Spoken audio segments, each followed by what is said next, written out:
driving her 7-year-old son to church. He was going to make his first confession, and he was a little bit nervous, so he asked his mom what he could expect.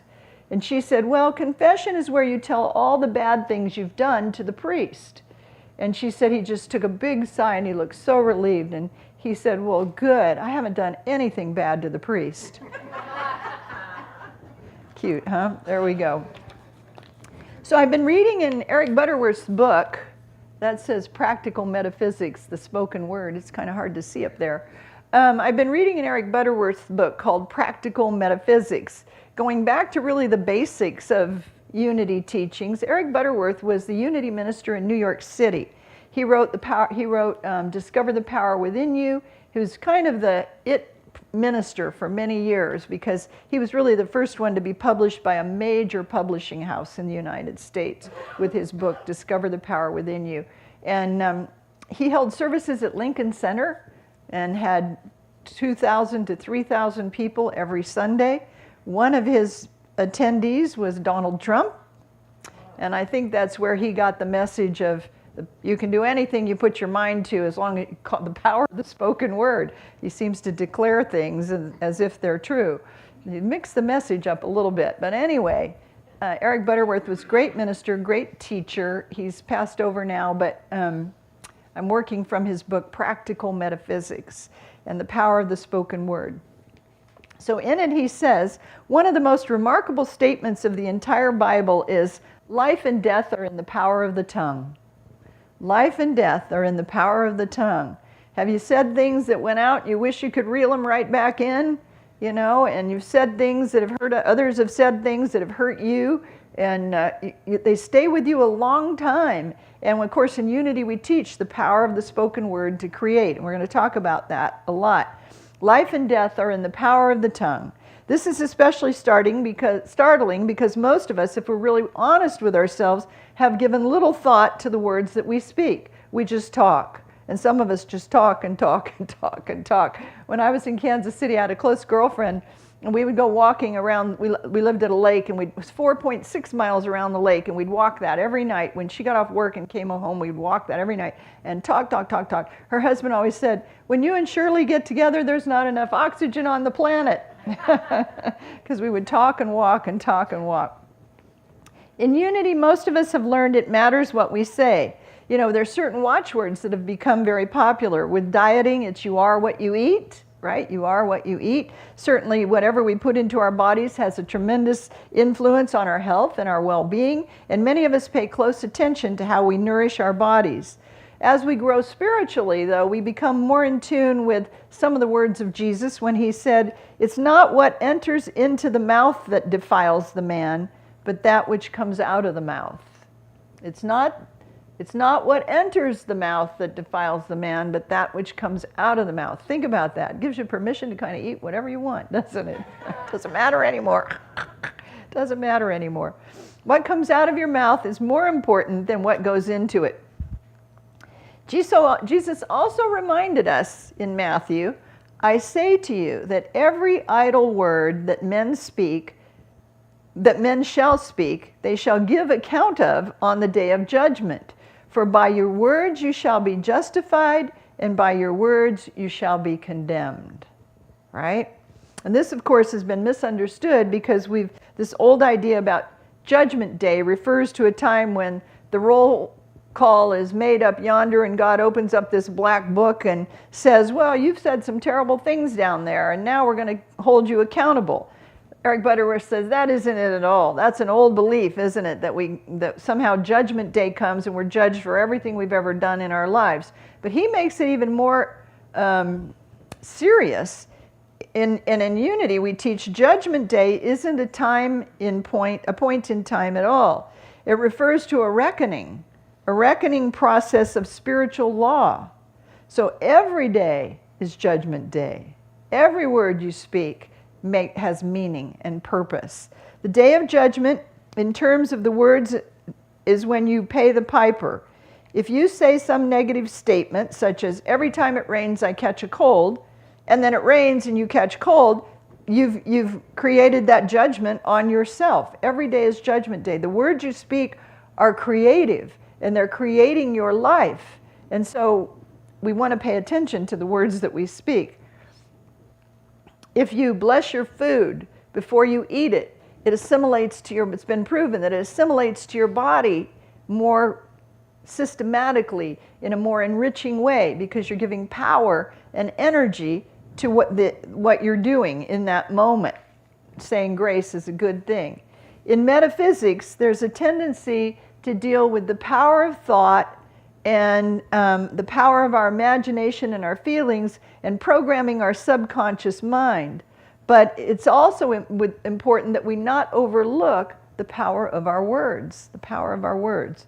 You can be working on a problem, and you can be praying, and you can be affirming, and you can be using words diligently, and you can feel what you're saying. You can affirm, I am a child of God. I'm one with life, vitality, and spirit now.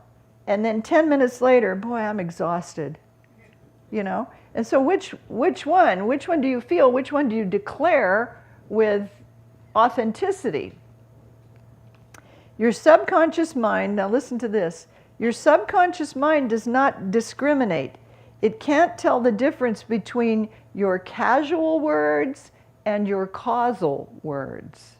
Your casual words and your causal words. You may insist you're only kidding when you say, that just burns me up. But your subconscious can't take a joke. Can't take a joke.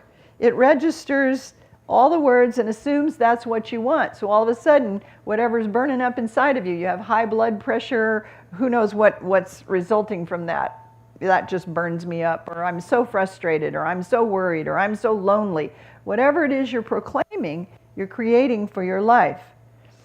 Jesus says, oh, I know, I wrote this down. It came to me when I was rehearsing my talk. I hear a lot of people say as they get older, I just can't do that anymore. I just can't do that anymore. My mom always used to say, I'm just glad I'm able to do it. Turn that around and said, I can't do that anymore. Anything that, she'd be exhausted and say, Mom, can you know how kids are, Mom, could you just do this? And she's on her last 20 minutes of the day and she's worked and she's exhausted. Mom, could you do this? And she gets up, she says, I'm just glad I'm able to do it. So that's a good way to turn your thoughts around. Jesus says that we'll give account in the reckoning process of the law for every word we speak, even idle words. Idle words. We assume the only thing that really counts is when we're sitting in prayerful meditation and we're aligned with Spirit and we speak some word or pray some word and we think that really matters. And then we get up and go about our day and say, I'm frustrated, I'm worried, I'm lonely, I'm fat, I'm ugly, whatever it is. And we think that doesn't count because we're not giving it personalized attention. But he says every word, even the idle words, will matter. And then Eric Butterworth gives this kind of interesting example. He says, it's like when you leave church and go home and take off your Sunday meeting clothes. I love that, your Sunday meeting clothes. And you can get back to your normal vernacular, your four-letter words and all the cliches that are so much a part of your everyday speech. You think it doesn't really count because you're not seriously involved, but it does count. So practical metaphysics. Charles Fillmore called unity practical Christianity because it was something that you live with, apply, and work every day of your life. Practical metaphysics means the practice of metaphysics. What do we have here? The practice of metaphysics means practicing every moment of your life. And you practice with the words that you speak, even the idle ones, even the idle ones. It was Emerson who said, man is the inlet and may become the outlet of all there is in God. All there is in God. All there is in God. More than we know, we embody the divine essence. And we have the whole creative power of the universe in us, and we can use it through our spoken words, through the use of our words. In Deuteronomy, it says, the word is very nigh to thee, in thy mouth and in thy heart, that thou may do it. And this word is the divine creative essence. It has created us, and it creates through us. God is the one presence, one power, one love, which I forgot to say in the opening today, One presence, one power, one love, active in the universe and in my life, God the good. And we live in this one, and we are projections of this one. We're instruments, we're the spoken word of God. Your life, your body, what you look like is the spoken word of God showing up in visible manifestation. This is expressed, I think, really well in the first chapter of the Gospel of John about the power of our word. Listen to this. In the beginning was the Word, and the Word was with God, and the Word was God. The same was in the beginning with God. All things were made by him, and without him was not anything made that was made. So now substitute universal Christ consciousness. Think about that.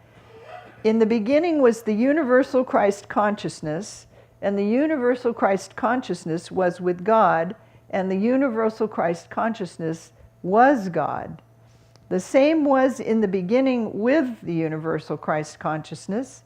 All things were made by the universal Christ consciousness, and without the universal Christ consciousness was not anything made that was made. So that's that essence, that divine essence, that stream, that current of life, that current of Christ's spirit life. We never get outside of it, but visually you can step into it like you're stepping into a stream and let it just be immersed in it. You are an outlet for the universal Christ consciousness, which is the root or the source of God's being in you. You're created in it. So in that idea then, you don't want to put into words anything that you really don't want to manifest in your life. If you say, she makes me so angry, or I'm so frustrated by that, or if you say, I'm about half crazy today, you don't want to say that one either. You understand that your life is an outpicturing of the universal Christ consciousness, the very creative power within you. So think for a moment about the typical expressions that come out of you. Because we all have little handy phrases, right? I call it quick speak. We have a quick speak inventory of cliches and things that we respond to, like, oh, brother, or something like that in your own life. It says the things you put into words, the things you haven't the slightest desire to manifest, but you go on saying them anyway. It's like, oh, my back aches. Oh, I've had back trouble for years. Is that what you want to manifest in your life?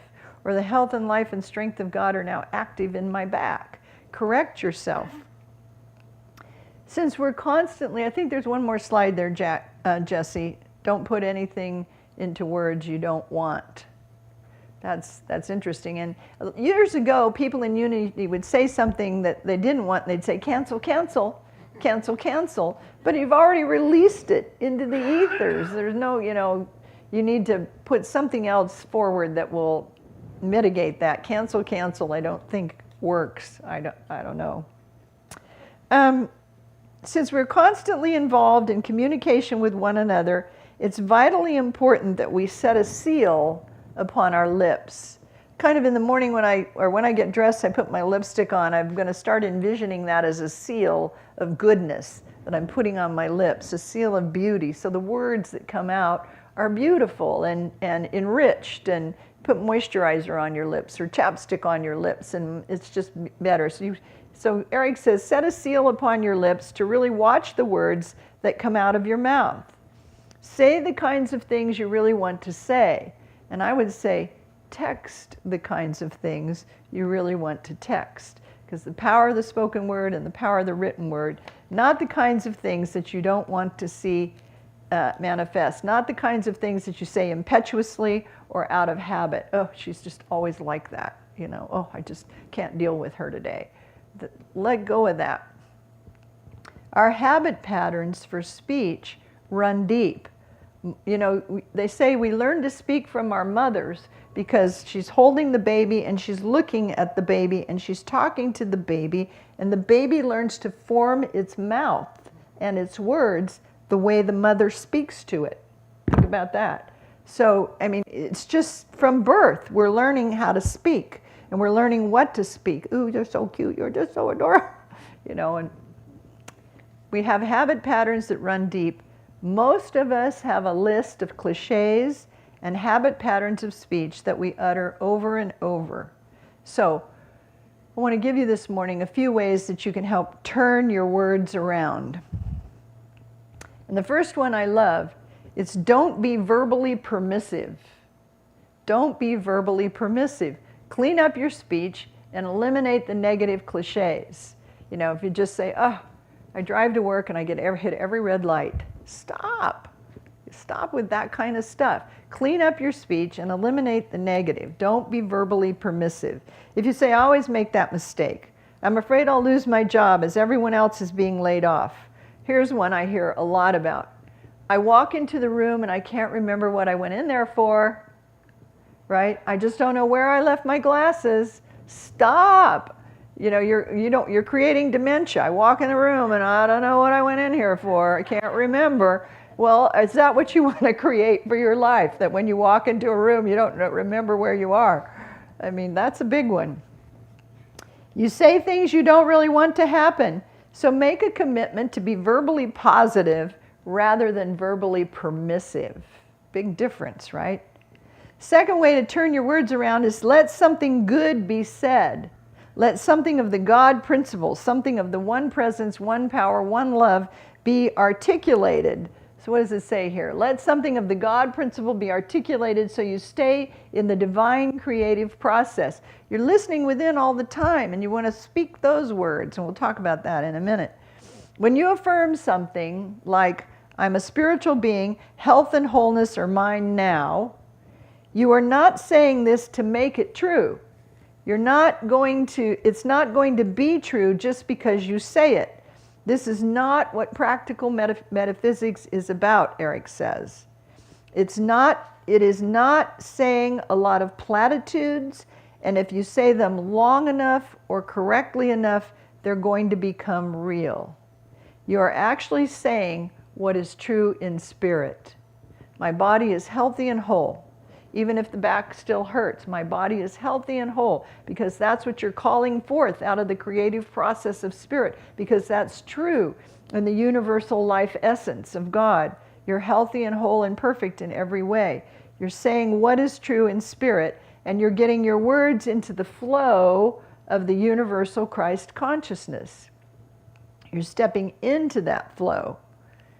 Jesus gave us a key to our words, and the key takes the attention away from the thought of speaking a lot of magic words, you know, and he said, the words that I speak are not my words, but the word of him who sent me.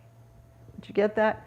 The words that I speak are not my words, but the word of him who sent me. Have you ever been in an experience, whether an argument or a deep discussion, and all of a sudden silence fell in the room and you spoke something, almost felt like you blurted it out, and you didn't even know where the words came from, but they came through you and out of you, right? I think about when a couple weeks before my husband died, I shared this with you. We were standing in the kitchen, he was washing lettuce or doing something. I don't know what came over me, but just all of a sudden I said, hey, you know, would you forgive me for everything I've ever done that's ever possibly hurt you, harmed you, or made you feel bad in any way?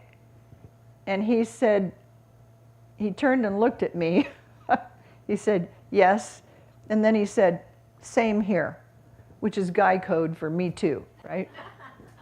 I don't know where that came from. It just came up and out of me. And he died 2 weeks later. So I felt like we died with a clean slate, you know? Jesus said, the words that I speak are not my words, but the words of him who sent me. He's pointing to the idea that the divine idea and words come up through us from spirit. And that's so important in our prayer time, to just open and allow ideas to drop in. God speaks to us in ideas, hunches, nudges, intuition, intuitive thoughts. And when we capture those, and then we're not afraid to speak them or not afraid to act on them, we're living in alignment with the Spirit of God. The words I speak are not mine. It was not Jesus who said, Lazarus, come forth.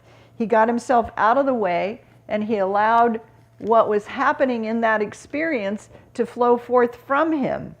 It takes your attention away from the thought of speaking. Wait a minute, what did I do here? Yeah. He said, the words that I speak are not my words, but the word of him who sent me. He didn't say, Lazarus, come forth, Lazarus, come forth, come forth, come forth, please come forth. I'm standing in front of these people, please, I got this idea to bring you back. No, he just knew there was something in him that knew, and he knew that he knew he could speak the word, and that word and its energy and its power would go out and create what he claimed it to do. It says he lifted up his eyes to heaven, and he got in tune with the realization that he was a creative expression of infinite power. And he said, Lazarus, come forth. And the universal Christ consciousness flowed from him through his words to accomplish what he said, what he sent them to do. We've been led to think that to set our goals comes from some kind of external source. That we think up, oh yeah, I'm gonna work out 3 times a week, and I'm studying Italian and Spanish now, so I'm gonna be fluent in Spanish, I'm gonna be fluent in Italian. And I think I'm setting those goals. But where did that come from? They came up from out of me in a desire to meet my family in Italy, a desire to love them more, a desire to be able to communicate with them more. So the idea drops in, why don't you learn Italian, to speak Italian? I have this book that I love. It's called Learn Spanish, the Fast and Fun Way. And it's 200 pages long. I've memorized every page practically. It has a CD with all the lessons. I play it in my car. I'm speaking Spanish to myself in the car all the time. I love that book. It works for how I learn. So I ordered the same thing in Italian, Learn Italian, the Fast and Fun Way. And it's almost a duplicate of the book. All the stories and the lessons are the same, only there's no CD anymore. So you're supposed to stream stuff, and I can't stream it in my car. I'm so disappointed. But it worked, when during COVID, I was assisting someone who lived in the Pocket area. So I drove 50 minutes to the Pocket area every morning and 50 minutes back with Spanish lessons in my car. So I like to think I memorized everything in the book. I'm not sure I can talk to you in Spanish, but I know a lot of words, So now I'm learning Italian. Well, where does that goal come from? Where did that desire in me come from? I don't know. I don't know what use I'll have for that later in my life, but I just know it came in me to learn Spanish, and now it came in me or came out from me to learn Italian, and I'm following that. Someday it may show up as a reason in my life. I know for Italian, it's to be able to speak to my newfound relatives in Sicily, where Mount Etna erupted this past week. Anyway, we've been led to think that we set our goals from external programming and influences, but true goals don't come from outside programming. True goals come from within. What's in your heart to do? What's in your heart to do? They come from alignment with spirit, which allows us to hear and to understand what's next for our life. What desires are stirring and being presented to us for our greatest yet to be, right? This is stirring in my life. This is God saying, hello, this is what I have for you. This is not what's coming. This is what's here now. If you'll turn and open to receive this blessing. And once you align with that universal Christ consciousness and you hear Spirit's desire for you, you can rocket toward your goal because you're in alignment. Every step you take then goes in that direction. Another way to turn your conversation around is to say, it's similar to this last one, say what you are listening to. There's a little cliche that says, don't listen to what you're saying, say what you're listening to. You know that inner voice. It has its own play reel, doesn't it? And it's not always the same thing that you're saying and speaking out here. So we tend to let words just come out. And we want to take time to listen within and see what the universal Christ consciousness is releasing in and through us. We want to see what's being reflected in us at the deepest level. And then you can't be afraid to say what you're hearing. Some of us say, oh, I couldn't say that, I couldn't do that, that couldn't be possible for me. You're hearing all this tape playing to, apply for that job or call and offer an apology there or do whatever it is, and we think, well, I hear it, but I'm not going to do it. That couldn't be right for me. I don't have the courage. I don't have the strength, whatever it is. Say what you're listening to. Don't listen to what you're saying. Say what you're listening to. Eric Butterworth also says, we're not dealing with auto-suggestion. We're not dealing with saying a lot of things to make them true. We're not dealing with he says, any kind of abracadabra or magic words that accomplish great things. And this is what he said next that's quite startling. He said, the truth is, no word has any power in itself. No word has power. And he says, this may feel startling because it goes against the grain of everything we teach in Unity, right? And some of the things I teach. But he said, from a very practical point, your words do not have power, but they can be imbued with power if you are tuned in on the nonverbal creative process of God. That's when spiritual law happens. That's when there's movement of current of spirit in your life. You're listening within and you're stepping and acting on those words, stepping and acting and saying, affirming that for your life. Your words have power according to the attunement to the power that flows out from you, Eric says. You take the word that you hear and feel within you and you form a prayer. Sometimes, Meister Eckhart said, the only prayer you need to speak is what? Thank you. Thank you. That this idea drops down into you. This is what's stirring for your life. And you say thank you. And you open the floodgates for it to be released into your life. You take the word you hear and feel within and form a prayer, and you speak it reverently and quietly in the consciousness that this is not your word. This is the word of God in you, enlivening you. It's the word of truth, and you're allowing it to flow forth and take shape through you. You're actually allowing the word of God, the universal Christ consciousness, to be born into the world through you, through the power of your tongue, the words you speak. The example I want to use, Unity of Auburn, our church, is an idea in the mind of God. And it's been stirring in our ministry that something different is ready to occur. We don't know what that looks like, but Spirit is stirring in the consciousness, this collective consciousness of everyone in the room here, that something, a new home or a new way of worshiping together is stirring. God has something different and ready for us, and we've heard the word, and we're working with it now to allow the next highest expression of our church, Unity of Auburn, to come into being. And so we have an affirmation that we speak every week because we're giving power to that idea in the external. It came up through the board and me as your minister, a new way to worship here is happening. And so we're open and receptive to what that might look like without, getting out a sketch pad and drawing exactly what we want to see. So many times God's idea for us is better than the ideas we even can think up on our own. Lastly, profanity frustrates the creative process. It's not the four-letter words misrepresent you and indicate a lot of bad breeding. They indicate a very low-level vocabulary. Harvard did a study, this was interesting. Harvard did a study related to communication and advanced speech.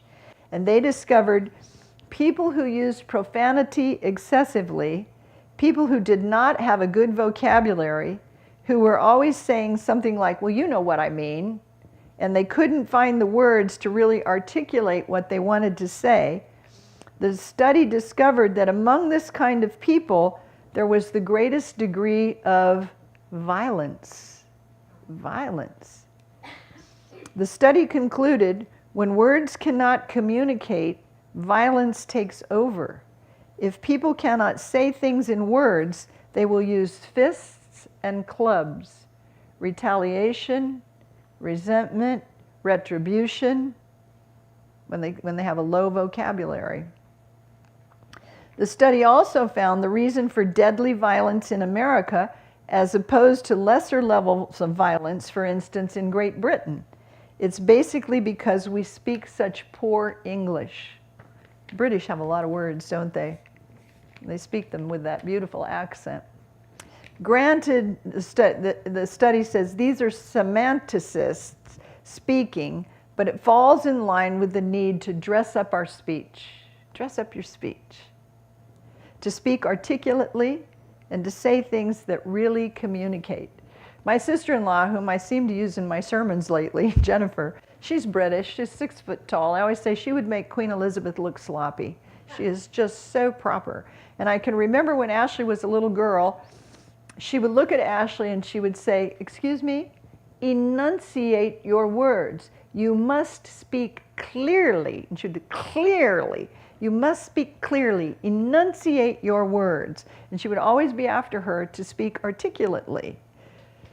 This week, you're invited to dress up your words. We've heard all the power of our spoken word now, so you're invited to dress up your words with a glow on your face and a sparkle in your eyes and an enthusiasm in your manner and tone, so that when you say, "I'm alive, alert, awake, joyous, and enthusiastic about my life," you feel it and you mean it. It can take hold in you. Eric asks when he closes his chapter, how would you project yourself? How would you sound if you really were in the flow of life, love, power of the universal Christ consciousness? Would you say, "How are you today?" "I'm all right." Or would it be, "I'm alive, alert, awake, joyous, and enthusiastic about my life"? How would you project yourself if you really did feel you were alive, alert, awake, joyous, and enthusiastic about life? Share your words. Share your words with a glow on your face, a sparkle in your eyes, and an enthusiasm in your manner and tone. Let something good be said. Let something of the God self of you speak out. Let that word that's sourcing in you and streaming effervescently in you, let those words come out of you this week, and see how it does for your week. So I want to close again by repeating our affirmation for our church. Now that we know the power of the spoken word, we want to let ourselves know that we've received it. Your board and I have received not this particular word, but the idea from Spirit. We've formed it into words of let something good be said, and we're affirming the perfect outcome for our church and our worshiping experience together. It's going to be new and exciting and hopefully light-filled windows or something like that. I don't know, but let's speak that together. Jesse, do you have that on the slide? Yeah, there it is. There's the key. The key is the spoken word, right? There's the key to our new place. Let's speak it together. God's loving guidance works through all concerned to bring about the right outcome for our property and to reveal the next perfect place for our beloved church home. Let it be so. Then get the feeling of us. We're sitting all together here now. We're a beautiful spiritual community. Each of you are loved and adored and appreciated, and we're such a strong community for each other. So feel that and say, where do we get to express that? Where does Unity of Auburn get to show up? And let that be so. Let that be so. So let's take that into a time of prayer this morning. Lots to be thankful for today. Lots to be thankful for.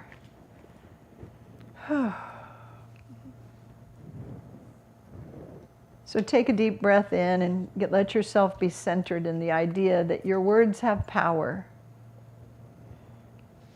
And in the silence now of God's presence, let yourself turn from any outer concern to that holy place within you, to this sacred space that is our sanctuary. Turn within to that sanctuary of your mind and heart. And let yourself be aware of God as a living, loving presence within you and within each one here.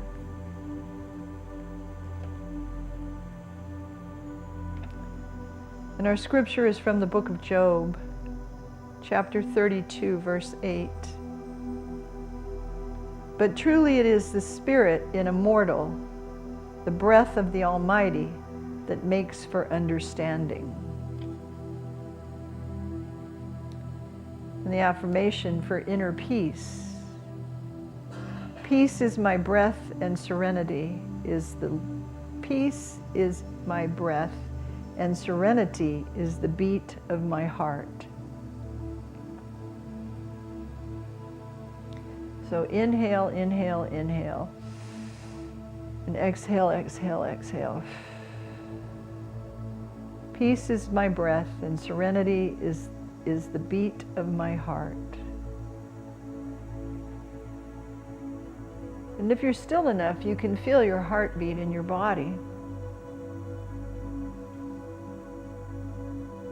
It's the very life essence of you.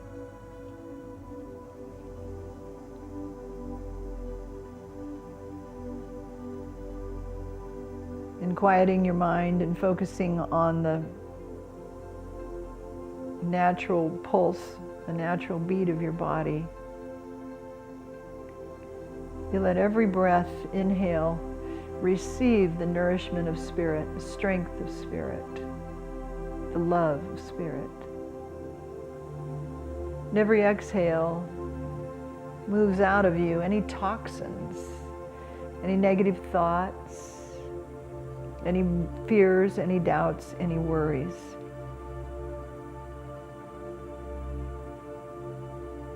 There's a basic rhythm in your body to this process.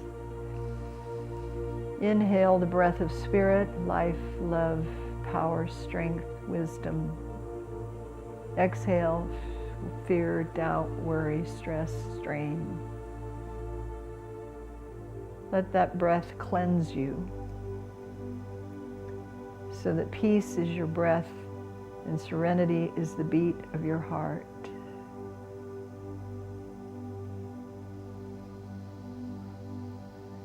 And then we'll make a little mental movie this morning in our prayer time, a little visualization. See yourself in a beautiful garden. Feel and notice all the greenery around you, and you're sitting on a beautiful bench in the shade.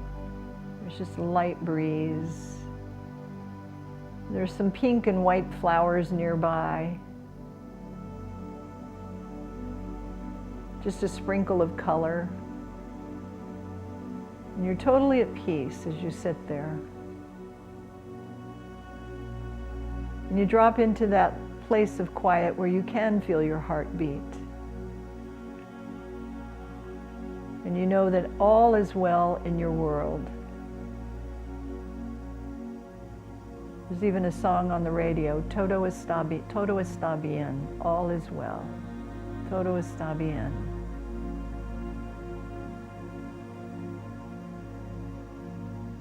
And as you breathe in the serenity of God, the peace of God, let any concern in your heart float up to the top of your mind and see it land on like a white cloud. And it just sits there on that cloud. And then a gentle breeze begins to stir.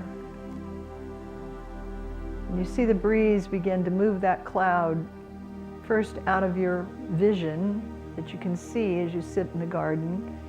And then it moves symbolically out of your mind and heart. And then it just moves out of your life completely.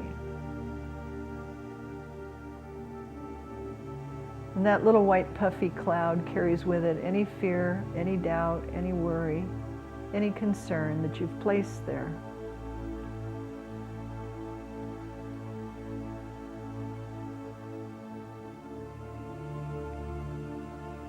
And throughout your entire being, you feel a sense of relief,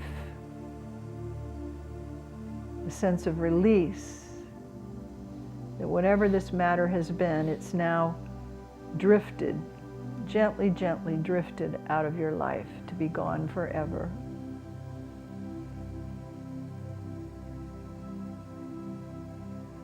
So you bring your attention and your vision back to the garden and take a couple of deep inhales in and exhale and rest in that presence that all is well, all is well in your world, all is well in your life. And that you are forever nourished and strengthened by the universal Christ consciousness that formed you, created you, and you are rooted in it. It's all powerful, all knowing, all loving.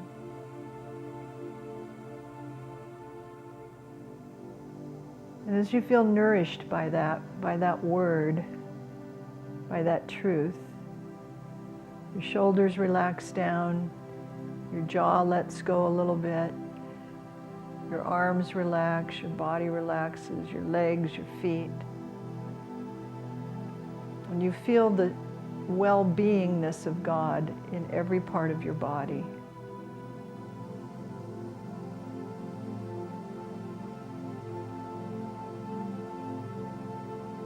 And then always in our prayers, we include others, our loved ones, those we are praying for this morning, each one of you here in this sanctuary, each one watching online, all the names in our prayer chest, those people who have asked for prayer from this ministry.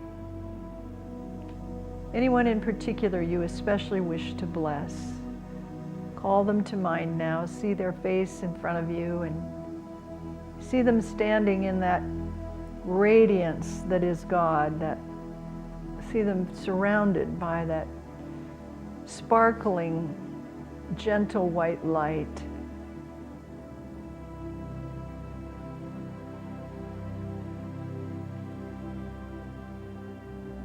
We speak for others the same. Peace is in your breath, and serenity is the beat of your heart. That the peace of Christ is in you now. Any concerns are floated off on those white clouds, just like your own personal concern was, floats off into the nothingness. And all that's left is the nourishment of spirit for your loved one.